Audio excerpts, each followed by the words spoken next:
बिस्मिल्लाहिर्रहमानिर्रहीम अस्सलाम वालेकुम वेलकम टू होम बायोलॉजी नया टॉपिक زما د بلډ سیلز اینڈ سن لایک باډیز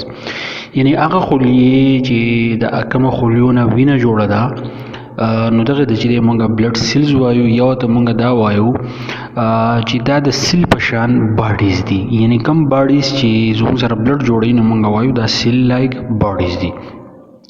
نو کله چې موږ بلډ سیل وایو دا ساده دا زموږ سره درې قسم دي یو زموږ سره د ریډ بلډ سیل وایټ بلډ سیل او پلیټلیټس نو په دې کې به موږ کم درې واړه سیلونه چې کم یو دي یعنی ریډ بلډ سیل وایټ بلډ سیل او پلیټلیټس چې دي تاسو ته تفصیل باندې وایم به غوري واورئ نو ولې به موږ راوالو ریډ بلډ سیل او ریډ بلډ سیل ته موږ دویمه نوم وایو اریتروسایټس دا په پرینګبلنس کې راتلی شي په ډیشنو کې راتلی شي په ام سی کیوز کې راتلی شي چې ریډ بلډ سیل ته دویمه نوم سوی نو ریډ بلډ سیل ته دویمه نوم وایي اریتروسایټس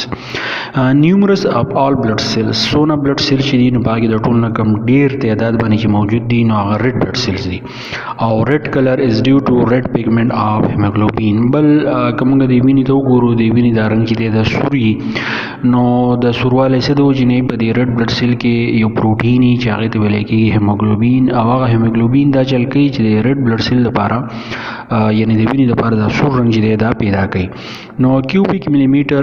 blood contain about 5 billion red blood cell was your space ته کپرس کاغه cubic millimeter نو پاګه کې سونه red blood cell لازم 5 million red blood cell لازم mature RBC or bioconcave mature RBC مطلب دا دی یعنی هغه red blood cell چې باغې باندې لګ وخت روزي او سو روزي ناغه بایوکانکیو وی بایوکانکیو مطلب دی چې د دنه طرف ته لکوټی چې دی راوندې شوی راوندډ سیل بل د دې چې کوم شیپی ناغه راوندي مطلب وندي نو نیوکلیس پدې کې نیوکلیس نه نیوکلیس پکې ځکه نه چې د ریډ بلډ سیل کار چې ډېر اهم دی ډېر زیات دی د نیوټرنز اکسیجن وغیرہ د سيزونه چې ټرانسپورټ کوي نو نیوکلیس چې دی نه پدې کې نه before and after birth RBC are found in liver and spleen زموږ سره دوه ارګنز دي په جسم کې یو ته مونږه لیور وایو بل ته مونږه سپلین وایو بیا دا چې before and after birth RBC د RBC د پیدایش نه او د پیدایش نه وروسته یعنی د پیدایش نه مخکې او د پیدایش نه وروسته دا زموږ سره په لیور او په سپلین کې چې دا موجود دي in adults RBC are found in short bones کم چې زموږ سره بالغان خلک نه دا غوي چې کم ریډ بلډ سیل نه هغه په کمزې کې هغه په شارټ بونز کې شارټ بونز موږ دې دا وایو کوم واړه واړه هډو کې چې انسان په جسم کې موجود دي نو دا ریډ بلډ سیل په هغه ځای کې چې پراته وي سټرنم یې هډو کې دی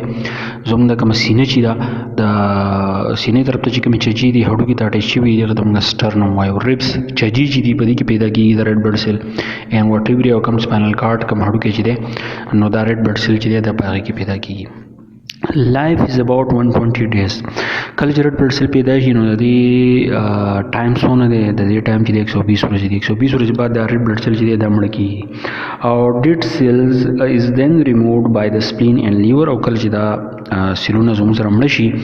نو دا بیا چرته ځي دا سپلین ان لیور ته ځي او د جسم نه چې دا بیا لر کیږي بیا زموږ سره وایټ بلډ سیل ځین وایټ بلډ سیل چې مونږه لیوکوسایټس وته مونږ وایو د وایټ بلډ سیل مثال دی لکه آرمي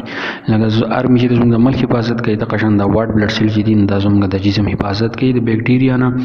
د وایرس نه او نور د غیر ضروري شیزونه نو کلرلیس د دې رنگ نه او کانټین نو پیګمنٹ پدې کې پیګمنٹ نه د هیموګلوبین په شان دي نه لکه څنګه آر بي سي چې د ریډ بلډ سیل چې د سره کوي نو د قشن پدې کې پیګمنٹ چې دی نه موجود نه they are irregular in shape او د دې شکل چې معلوم نه irregularly nucleated بل پدې کې چې د نیوکلیس موجود دي او each cubic millimeter of blood contain about 7000 to 8000 white blood cell او 1 cubic millimeter چې کله موږ والو نو په دونه کې د 7000 نه والا د 8000 پورې white blood cell چې د موجود دي life is very short او د یو څو ورځې پورې چې د ژوند مطلب دا دی چې 7 hours to 3 days white blood cell چې کله پیدا شي نو دا یا چې د زموږ سره وګینټي او یا زموږ سره چې دی درې ورځې نو 5 different types of WBC چې زموږ سره کوم یو دي نو د دې 5 قسمونه دي دا تاسو په کلاس فرست ایئر بایولوژي کې دا تاسو وایي او فاټا امیونو سیستم زموږ چې کوم امیونو سیستم دی زموږ د جسم کوم دفاعي نظام دی نو دا وایټ بلډ سیل چې دی دا دغه باقاعده ویسه come to an area with an infection occur. کله چې موږ په جسم کې انفیکشن وشي یا سزینه وینې ځي نو دا وایټ بلډ سیل هغه ته چې دی ځان را رسوي. وایټ بلډ سیل کې پیتوجین وایټ بلډ سیل د ټول نه اهم د ټول نه ضروري کار چې دی هغه پیتوجین نه کول دي. پیتوجین هغه سیزون ته موږ وایو چې کوم سیزونه زموږ په جسم کې بیماری خوري هغه ته موږ پیتوجین وایو. او سم دبليو بي سي میک انټي باډیز او بعضی نه دبليو بي سي د دي چې هغه انټي باډیز چې دي هغه زموږ سره جوړي هغه موږ بلډ ګروپینګ چې دی به هیلپ راکړي. درېمې سیل زموږ سره د پلیټلیټس دغه موږ ترومبوسایډز وته وایو. ناتروسیلز د زموږ سره صحیح سیلونه نه فریګمنټس اف سایټوپلازم پینچډ اپ فرام سرټن بون میرو هغه ځکه چې کوم ځای ریډ بلډ سیل پیدا کیږي دا چې کوم سیلونه بیا په هغه سیل چې کوم سایټوپلازم نه د پلیټلیټس د هغه سایټوپلازم نه چې پیدا کیږي. Each cubic millimeter contain 15,000 to 4,50,000 platelets. په 1 cubic millimeter کې زموږ سره څونه platelets موجود دي د 15,000 نه والا د 4,50,000 پورې. Life span is about 7 to 12 days. د دې عمر چې هغه یا ورځي او زیات نه زیات زموږ سره 12 ورځي. Helps in blood clotting. دا په blood clotting help ورکوي. blood clotting موږ ته وایو چې کله زموږ د یو زینا وینه بهيږي نه دا platelets هغه د ځان نه ورسي او دا وینه چې د زموږ سره جام کی. When blood vessels are damaged, the blood start oozing out. چې کله زموږ سره د وینې رګونه متاثر شي نو زموږ سره د وینې راوځي نو release a substance which convert plasma protein fibrinogen into thread like insoluble fibrin. چې کله وینې بهيږي نو دا platelets هغه د ځان نه ورسي نو دا platelets دا چلو کی چې یو پروتین دی هغه ته پیپرینوجین وایي.